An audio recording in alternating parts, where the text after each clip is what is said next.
आदमी पार्टी ने इंडिया गठबंधन से अलग होने का ऐलान कर दिया है, जिससे विपक्षी गठबंधन को एक बड़ा झटका लगा है। ये घोषणा ठीक उस वक्त हुई है जब गठबंधन के घटक दल 21 जुलाई से शुरू होने वाली संसद के मॉनसून सत्र के लिए अपनी संयुक्त रणनीति तय करने के लिए वर्चुअल बैठक करने वाले थे। इस बैठक से एक दिन पहले आपने शुक्रवार को इंडिया गठबंधन से दूरी बनाते हुए कहा कि वो अब विपक्षी गठजोड़ का हिस्सा नहीं है।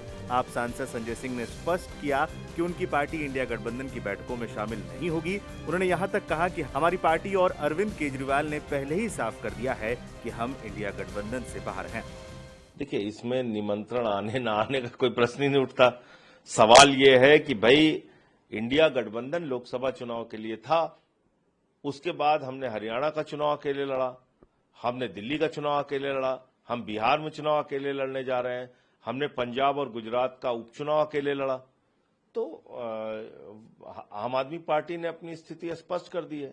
और जहां तक विपक्ष की भूमिका की बात है, एक सशक्त विपक्ष की भूमिका आम आदमी पार्टी हमेशा निभाती रही है और पार्लियामेंट का जो सेशन अगला चलेगा वहां भी हम उठाएंगे तमाम मुद्दे। Aim right, achieve big. At KR Mangalam University, we provide you the platform to turn your dreams into reality.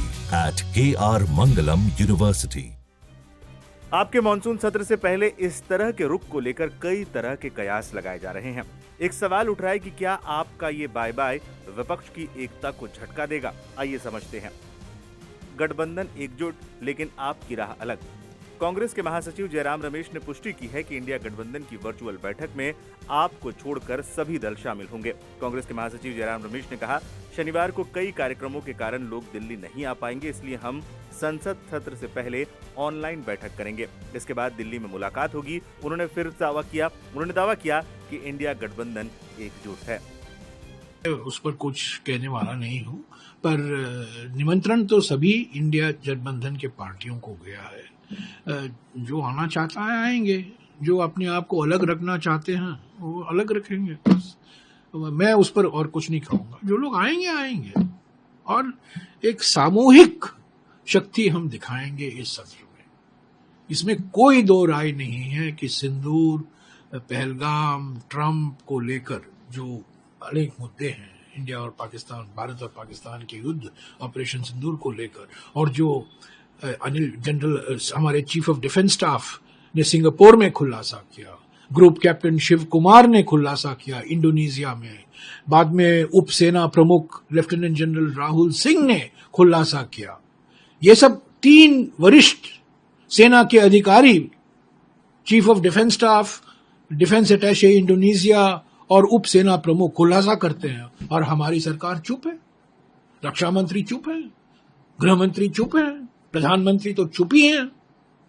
प्रधानमंत्री ने अपनी चुप्पी तभी तोड़ी है जब चीन को क्लीन चिट उन्होंने दे दी। 19 जून 2020 को क्लीन चिट देने के लिए अपना मुंह खोलते हैं। पर यही तो असली बात है ना।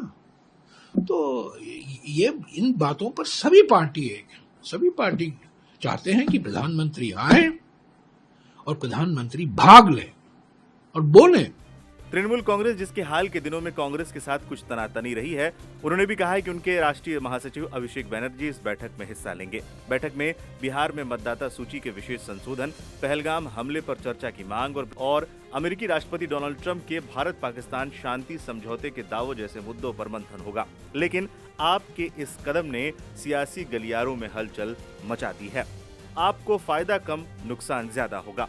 तमाम राजनीतिक जानकारों का मानना है कि आपका ये कदम 2024 में नीतीश कुमार के गठबंधन छोड़ने के बाद सबसे बड़ा झटका है।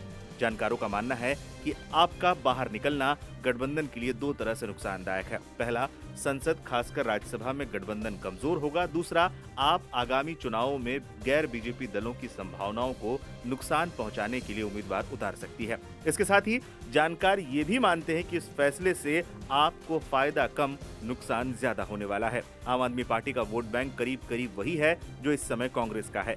बीजेपी के सामने अगर दोनों अलग अलग चुनाव लड़ते हैं तो आम आदमी पार्टी को कोई फायदा नहीं होने वाला। आम आदमी पार्टी अलग होकर चुनाव लड़ती है तो कुछ सीटों और कुछ वोट्स का फायदा हो जाए, लेकिन असली मलाई तो कांग्रेस को ही जाएगी। आपका जाना गठबंधन के लिए फायदेमंद। पंजाब के विपक्षी नेता प्रताप सिंह बाजवा ने भी इसे सकारात्मक बताया है। उन्होंने कहा है कि आपका बाहर जाना इंडिया गठबंधन को मजबूत करेगा, क्योंकि इससे अस्पष्टता खत्म होगी। वहीं आपने एक बार फिर दोहराया है कि हम विपक्ष के तौर पर आवाज उठाते रहे हैं और उठाते रहेंगे, लेकिन हम इंडिया गठबंधन में नहीं हैं। देखिए, हमने जो लोकसभा का चुनाव लड़ा था उसमें हमने सीट शेयरिंग किया था सबके सामने, और उसके बाद दिल्ली चुनाव हुआ, उसमें हमने कोई सीट शेयरिंग नहीं किया है। और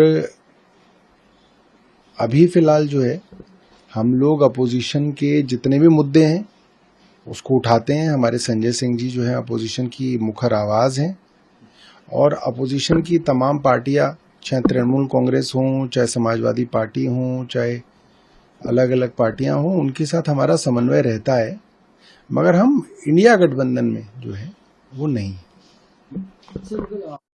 क्योंकि आप पहले इंडिया अलायंस के थे, एक आवाज में बात की जाती नहीं, उससे कोई खास फर्क नहीं पड़ता है। हमारी सब जो है दल जो है, मैंने बताया, जैसे ममता बनर्जी का दल है, स्टैलिन साहब हैं तमिलनाडु में, फिर सोरेन साहब हैं झारखंड के अंदर, तमाम जितने भी अपोजिशन पार्टियां हैं उनसे हमारा बड़ा अच्छा जो है कोऑर्डिनेशन रहता है, और उनके साथ विपक्ष की आवाज हमेशा उठाई जाती है। हाँ, हम इंडिया गठबंधन में जो है कांग्रेस के अधीन जो है, जो इंडिया गठबंधन है उसमें नहीं है। वहीं कांग्रेस ने भी फिर दोहराया है कि इस सांप्रदायिक सरकार को हटाने के लिए इंडिया गठबंधन को मजबूत होना बेहद जरूरी है। मैं बहुत ही विनम्रता से कहना चाहता हूं, इस देश को सांप्रदायिकता से, इस देश को धार्मिक ध्रुवीकरण, इस देश को चंद पूंजीपतियों के हाथों इसकी संपदा को बिकने से बचाने के लिए इंडिया गठबंधन को इतना मजबूत होना जरूरी है कि वो एनडीए गठबंधन को हटा सके। अब किस पर क्या दबाव है, धीरे धीरे तमाम घोटाले, तमाम आरोप सच्चे झूठे लग रहे हैं, किसकी क्या मजबूरियां हैं उस पर मैं नहीं जानता। अब देखना है आपका ये फैसला गठबंधन की एकता को कमजोर करेगा या फिर गैर बीजेपी दलों के लिए नई रणनीति बनाने का मौका देगा। आने वाले समय में ये देखना काफी दिलचस्प होगा।